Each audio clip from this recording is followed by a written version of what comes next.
Good day once again. This is the second part of our discussions involving dividend policy. Make sure to check out our first installment already uploaded in the channel. For our discussions last time, let's use this source once again because we used this for part one. These are still patterns observed in dividend policies worldwide. Whereas the number and fraction of publicly traded companies that pay dividends has been declining over the past 3 decades in the US, the aggregate payout ratio of the US corporate sector has been increasing. So remember in our respective discussion from part one, we said that in terms of comparing the common law countries or places versus the civil laws, common laws actually have more payouts than the others or the civil ones or civil laws. Whereas in terms of publicly traded, so it has been found out that such have been decreasing. But at least for the corporate sector at overall level, so the aggregate, it is increasing. All right. So here is an illustration, dividends in blue, red in dividends plus the share repurchases, as what I've said, like the treasury shares as we talked about. So we can see that it's dramatically going up and down, but then overall it's increasing. So you can see the trend upwards.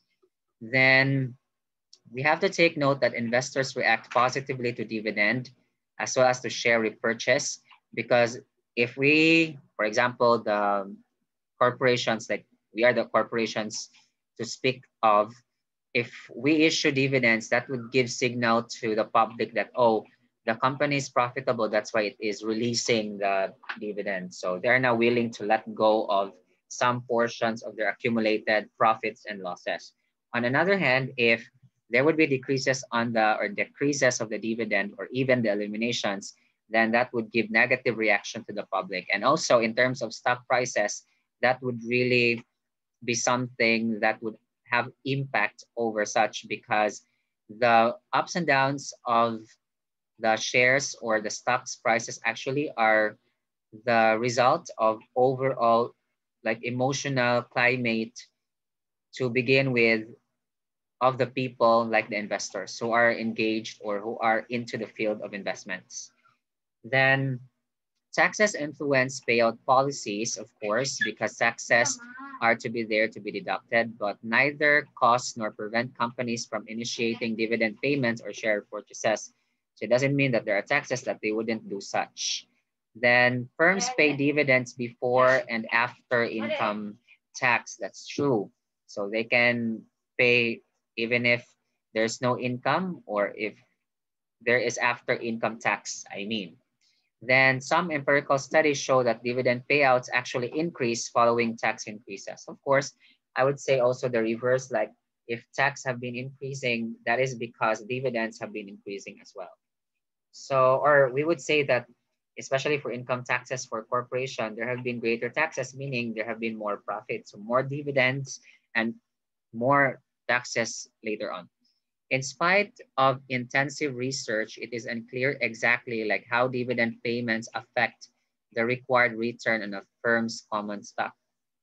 Well, this is the limitation. It is still not clear. And then changes in transaction costs. So if we are going to do the issuance of dividends, of course, there has to be some expenses to be made, a cost to be made, or in the technical efficiency of capital markets seem to have very little effect on dividend payments. Then ownership matters. Firms with tight ownership structures composed of a few controlling shareholders tend to have lower dividend payouts. That's true. Because if there are a few of them, normally they would be like, let's just keep the monies there. Let's have them growing as much as possible. But if there are like plenty of shareholders having different reasons, so the more that there would be some demands about dividends to be released.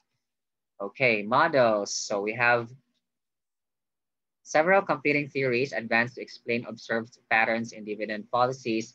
However, we have two as being said here. So agency cost or contracting model, which is the mainstream favorite. Actually, the agency cost would mean that there would be some conflicts of interest between the managers or the administrations of the organization whose interest might be in conflict or in contradiction with the shareholders. So in that case, they are unequal. So that would result to the so-called agency cost because the administrators or the managers actually would act in behalf of the corporation. So their acts would bind the corporation. It is as if the corporation made the contracts by itself. So that's the point.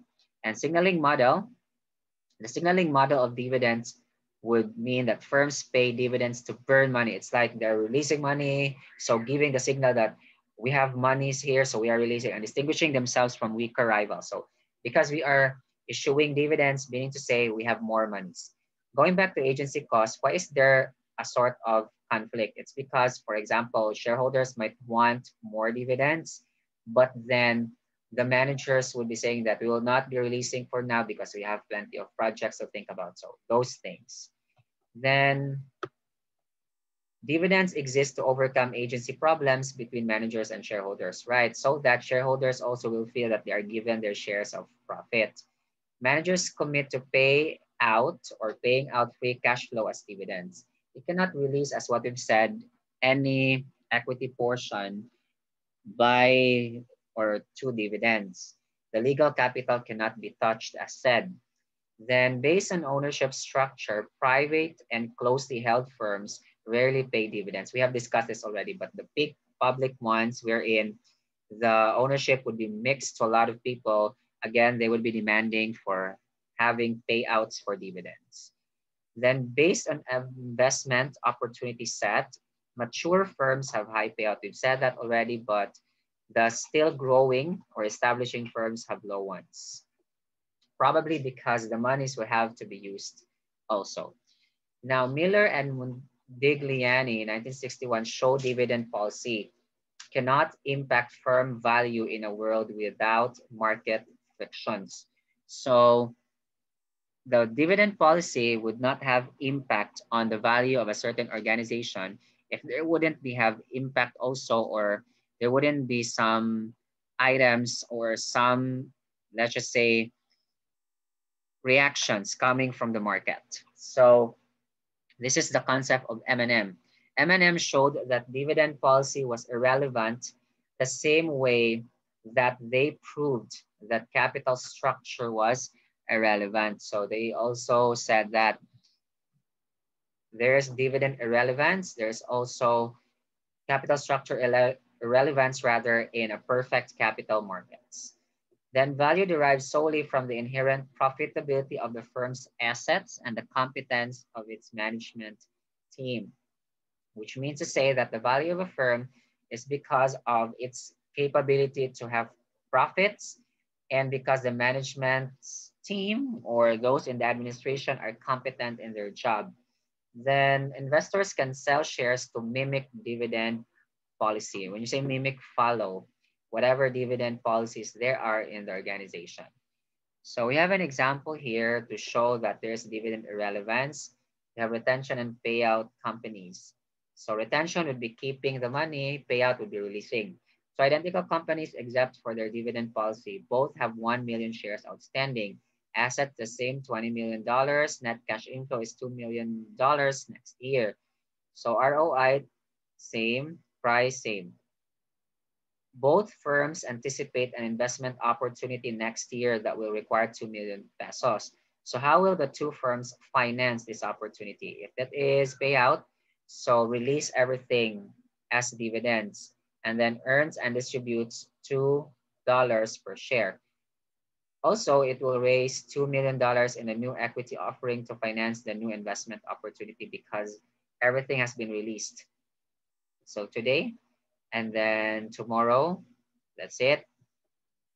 Payout company original shareholders earn 10% return in the form of dividend. So you can see that on asset 20, 22, that's 2 million difference divided by 20 million, the base one, that's 10%. So everything has been released as dividends. Retention, the $2 million cash inflows will be retained and invest that in new investment opportunities. So still, shareholders earn required return of 10% in the form of stock price increase. So in the previous example for payout, it's in the form of dividends. In retention, it's in the form of the stock price increase. Overall, the same impact is there. So that's why M&M said that there is dividend irrelevance. Then firm value for both firms is the same, regardless of the dividend policy. I like that point. Influences in real world for dividend policy. We have personal taxes on dividends because they may discourage payments by the, let's say, corporations, knowing that there would be taxes. Empirical evidence or research studies would be or is ambiguous. And then some evidence of positive relation between payout and our T, then sub PS. Also, if we issue dividends, there could be some security issuance cost. It would also discourage payments and it would be costly to issue new stocks and bonds. So that's why the firm or corporation would just retain the cash. Then investor trading cost would be that if we keep, for example, the money, then we are going to trade the shares. So that's why the factor or this factor argues in favor of dividends. So they would like to just release the money so that we wouldn't have some issues about the trading costs should we keep such.